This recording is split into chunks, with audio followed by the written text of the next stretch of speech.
আসসালামু আলাইকুম। আশা করি আপনারা সকলে ভালো আছেন। একটা পিসি বিল্ডের আইডিয়া দরকার। মোটামুটি 50,000 52,000 টাকার আশেপাশে একটা গ্রাফিক্স কার্ড সহ আপডেট কমপ্লিট একটা পিসি লাগবে।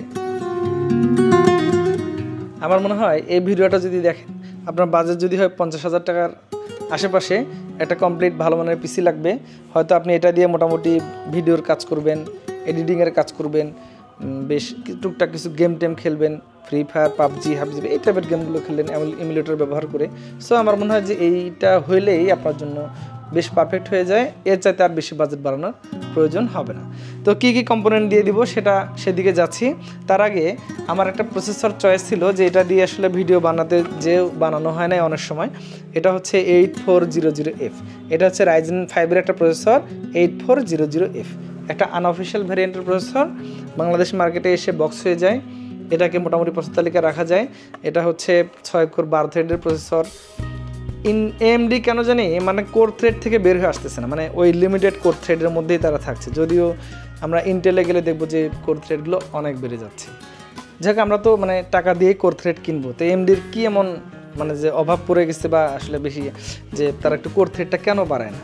6 কোর 12 থ্রেডে তারা পড়েই আছে, অথচ প্রসেসরটা 8000 সিরিজের। তো যাই হোক, কোর থ্রেড যত বেশি তত পারফরমেন্স।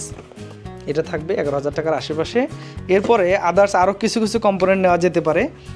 যেমন একটা, যেহেতু আমরা গ্রাফিক্স কার্ড ব্যবহার করব এখানে, সেক্ষেত্রে এটা হইলে একটু ভালো হয়। আপনি আরও কম দামে নিতে পারেন। এসআরের একটা হচ্ছে 550 ওয়াটের ফুল মডুলার পাওয়ার সাপ্লাই 4800 টাকার আশেপাশে পাওয়া যাবে। এক্ষেত্রে আরও কিছু কিছু ব্র্যান্ড আছে 3,500 টাকার আশেপাশে, সেটা হলেও হয়ে যাবে। সো এক্ষেত্রে আপনি কিন্তু 2,000-2,500 টাকাটা কমানোর সুযোগ আছে। এই প্রসেসরের সাথে আমি এই মাদারবোর্ডটা পেয়ার করতে চাচ্ছি। মোটামুটি আমার মনে হয় যে এটা হলে বেশ ভালো হয়ে যাবে। Asus Prime A620M একটা মাদারবোর্ড, অথেন্টিক একটা মাদারবোর্ড। এই প্রসেসরটার জন্য একটা আইডিয়াল চয়েস, এটা হলেই হয়ে যাবে, কোনো সমস্যা নাই, এটাকে নিতে পারেন। বেসিক যে ফিচার সেগুলো আছে।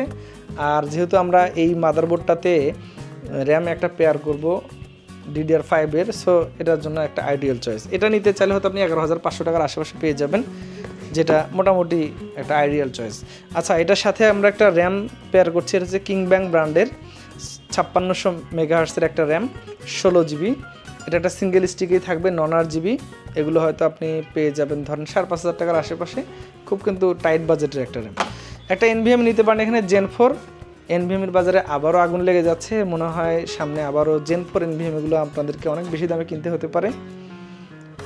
তারপর দেখা যাক, কমলেই ভালো। আমরা চাই যে যত কমে হবে তত ভালো। আমাদের অনারেবল কাস্টমার যারা আমাদের ভিডিওগুলো দেখেন তাদের জন্য এটা অনেক ভালো। সো এটা আচ্ছা, এখানে একটা আমরা গ্রাফিক্স কার্ড পেয়ার করব। গ্রাফিক্স কার্ডটা আমরা নিতে পারি প্লাডিনের RX 580 বা XYZ যে গ্রাফিক্স কার্ড, এগুলো একটু নিতে পারি। এটা নিলেই আমার মনে হয় যে হয়ে যাবে। তো প্লাডিনের RX 580 11,000 টাকার আশেপাশে একটা বেশ ভালো চয়েস। এই কার্ডটা নিলে কিন্তু হয়ে যাবে। এটা 2 বছর তার ওয়ারেন্টি দেয়। অ্যাকচুয়ালি এটা একটা রিফারবিশ গ্রাফিক্স কার্ড, কারণ AMD কিন্তু এই চিপসেটটা উৎপাদন অনেক আগে বন্ধ করে দিয়েছে। এটাকে ইনটেক একদম সেই প্যাকিং দেখে খুশি হওয়ার কিছু নেই। রিফারবিশ একটা গ্রাফিক্স কার্ড, তবে হ্যাঁ, বাজেটের মধ্যে বেশ ভালো পছন্দ তালিকা রাখা যায়। 2 বছর ওয়ারেন্টি তার প্রোভাইড করছে। এটা নিতে চাইলে 11,000 সামথিং বা এর আশেপাশে খরচ করতে হতে পারে। তো এগুলো কম্পোনেন্ট। একটা কেসিং পেয়ার করা উচিত। কেসিংটার ক্ষেত্রে আমরা আসলে অনেকগুলো ব্র্যান্ড যেহেতু আমাদের কাছে আছে, আমাদের এখানে অনেকগুলো কেসিং আছে, এগুলো একটু দেখে নেই। এক্ষেত্রে আমার মনে হয় যে একটু কুলিং সিস্টেমটা ভালোর জন্য এই কেসিংটা আমরা এখানে রাখতে পারি। ফ্যান্টম X একটা কেসিং। মোটামুটি এটাতে সামনে 3টি ফ্যান আছে, দেখতেও বেশ ভালো লাগে। লাইট জ্বলবে, লাইট যত বেশি FPS তত বেশি, ব্যাপারটা এরকম না যদিও। যাক, এটা কিন্তু একটা বেশ চমৎকার কেসিং। এটা নিতে চাইলে আপনাকে হয়তো 3500 টাকা খরচ করতে হবে। তো আমার মনে হয়, আমি মোটামুটি হিসাব করে দেখেছি, এই কেসিংটা সহ যদি আমরা এই পিসিটা বিল্ড করে দিই, সেক্ষেত্রে মোটামুটি 52,000 টাকার আশেপাশে খরচ করতে হতে পারে। 52,000 টাকার সাথে আর একটা মনিটর লাগবে। মনিটর কি নেবেন? অসংখ্য ব্র্যান্ডের মনিটর আছে মার্কেটে। এখানে MSI এই মনিটরটা কিন্তু একটা খুব চমৎকার মনিটর। MSI এটা হচ্ছে MP225 100 hertz refresh rate IPS panel. মোটামুটি একটা বাজেট ফ্রেন্ডলি 10,400-500 টাকার আশেপাশে আপনি আমার মনে হয় অনায়াসে পেয়ে যাবেন। সো এই মনিটরটা আপনার পছন্দ তালিকায় রাখেন। তাহলে আপনার দিকে যদি 52,000 সামথিং হয়, আবার 10,000, তার মানে আপনার কমপ্লিট পিসিতে পড়ে যাচ্ছে প্রায় 62-63,000 টাকা। কিবোর্ড মাউস লাগবে আবার। তো এগুলো নিলেই আমার মনে হয় যথেষ্ট। আপনি চাইলে আপনার এই পছন্দের পিসিটা কিন্তু এই কম্পোনেন্টগুলো দিয়ে নিতে পারেন। তো এগুলো সব ভালো মানেরই কম্পোনেন্ট, একদম নিশ্চিন্তে রাখার মতো পছন্দে।